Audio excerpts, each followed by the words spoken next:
So you think that I'm done? That my career will soon be over? You don't know me. All my life I had to fight. No one believed in me. So I had to believe in myself. Some people wanted to break me, but they only made me stronger. Others wanted to exploit me. They only made me smarter. And now you think I'm done? To all of you, I only have one thing to say. I'm not like you, because I'm not you. I am Zlatan Ibrahimović, and I am just warming up.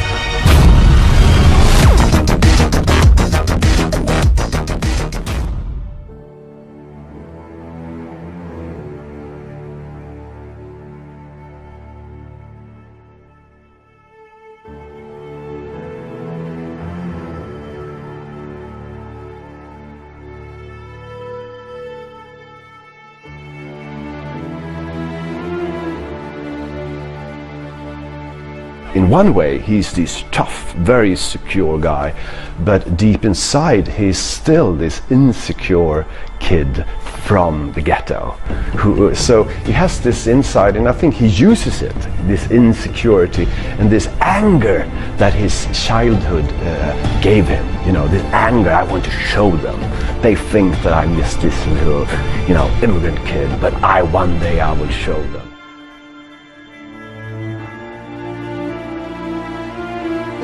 Muhammad Ali was the love of his father. When they had this good time together, they were certainly not watching Swedish telly. They were watching old videos of Muhammad Ali and George Foreman and all things. I'm young, I'm handsome, I'm fast, I'm pretty, and can't possibly be beat. And I think he immediately loved that attitude.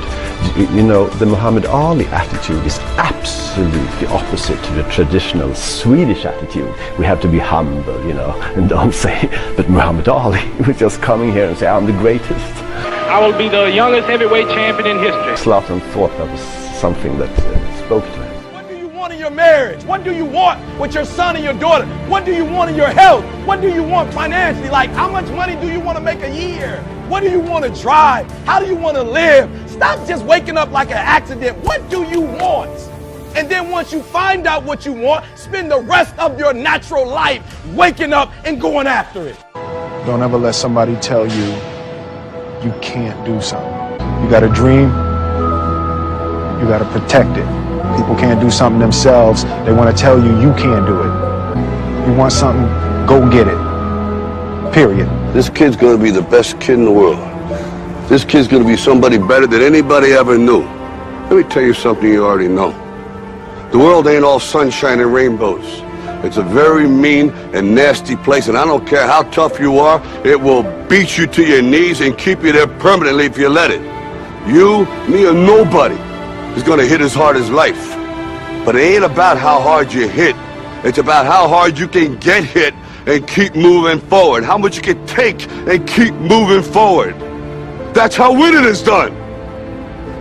Now, if you know what you're worth, now go out and get what you're worth. But you gotta be willing to take the hits and not pointing fingers saying you ain't where you wanna be because of him or her or anybody. Cowards do that, and that ain't you. You're better than that. He lived in a very tough neighborhood. Later he met guys who said, nice to meet you and things like that. But in the words Zlatan grew up, you have to show, look at me, hey, you have to be tough. And that was, I think, his first lesson. To survive, you have to be tough.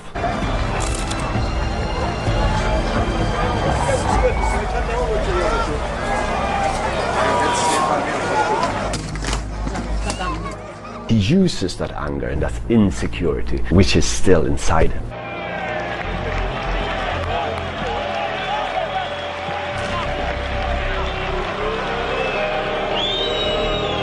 He lived first with his mother, with his 5 siblings, and his mother was a cleaning lady, and sometimes he hit him with his wooden spoon, and sometimes his mother hit him so hard that this wooden stone broke, and then he had to go buy another one, as it was his fault that he. And then the mother, because of certain circumstances, lost custody over him. He moved to his father. He loved his father, he loves his mother as well, but back in those days his father was sort of traumatized over the Balkan War. He was drinking heavily, and I think he didn't even see Zlatan. He was just sitting there at the telly, seeing the latest news about the war. The best careers are the people who come from kind of tough backgrounds. They have to fight a lot, and also I think in his case, he got kicked out of his house a lot. And outside his building there was a pitch. And of course he spent most of the time there. So if he was from a safer family where he could stay at home and watch TV, maybe he wouldn't be out at the pitch so much. In the tougher parts, you're taught the hard way. And I would say that Zlatan he's no angel, he's no saint.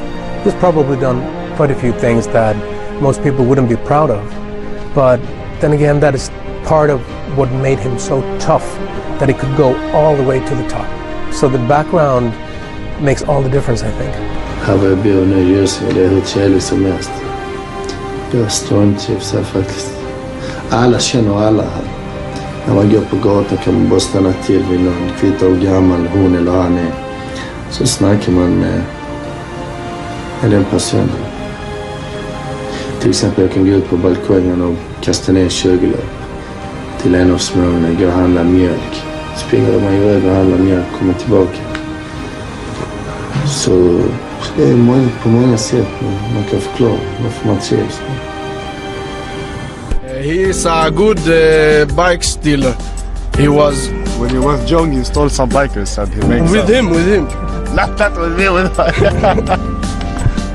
He used to run good from the cops when he stole bikes, and He was a very fast guy. Yes. Any grown-up saw him, they thought, what is this guy gonna steal or something? They didn't see him in any positive way. The only place where they sometimes saw him in a positive way was on the football ground. So I think football was the first way for him to be seen in a positive way. Jag kanske går för långt ibland. Men det är inte så som folk tror, att jag är så kaxig idiot, jag fattar ingenting. Utan jag har mina gränser. Jag kan även vara ödmjuk ibland. Jag väljer oftast vara mest kaxig.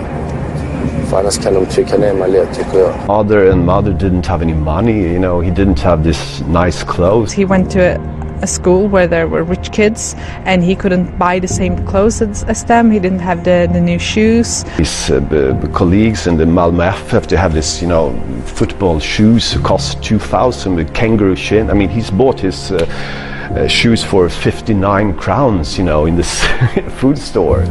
As a teenager, you want to fit in, and he felt that he didn't, and that I think was quite hard for him. The feeling that you treated him as this little ghetto kid. If you go, I think Zlatan is so nice to be with, but if you pretend to be upper class and try to fool him and look down at him, he remember, and he get angry. He was not a fantastic talent at very early age. He grew from 15, 16 to 18, 19 very, very fast. And there were actually a few talents that were considered to be better than him in the early days. But 18, 19, he really turned out to be a super talent, and then nothing could stop him. And his mindset was there from very early on, I would say. Jag gillar till exempel dribbla, det vet ju hela Sverige nu. Jag gillar dribbla. Så ibland istället för att passa dribbla. Så visst kan en lag kan bli sur, men det är ett sånt som händer. Det är inget. Utan det är rätt kul. Fotboll ska vara kul. Och det är kul är det inte långt att spela egentligen. When he came out in the professional world, from Sweden, where he was only known as Zlatan by first name, he changed so he would have Ibrahimovic on his shirt, on his jersey, because he wanted to honor his background. Being from a Muslim background, being from very, very low key, very low status background. He really wants to show all the kids at Rosengård and Malmö in general that if I could do it, you can do it. What's your style of play? Technical. Technical? Because you're very big. Yeah, but I wear technical fits.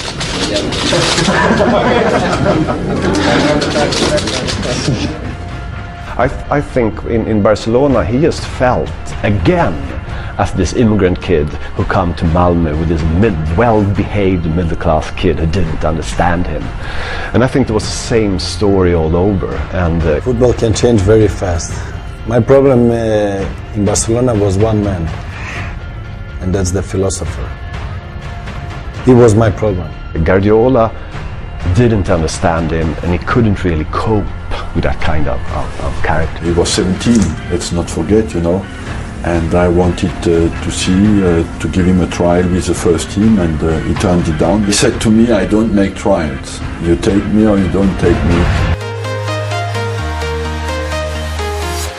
I'm walking alone, the streets are empty. The only thing I can see is my own silhouette. I'm getting stronger, step by step. The clock is ticking, but there's no time for regrets. I've been flying from town to town, from London to Taiwan. I've been all around the globe, trying to protect your soul. We are heroes tonight. We will fly above the sky. We are heroes. Det kommer kännas lite annorlunda. Jag ska fortsätta vara mig själv. Jag ska inte förändra mig ett dugg. Utan det gäller bara att vara försiktig med den ekonomiska biten, med personlighet och det ska vara som vanligt.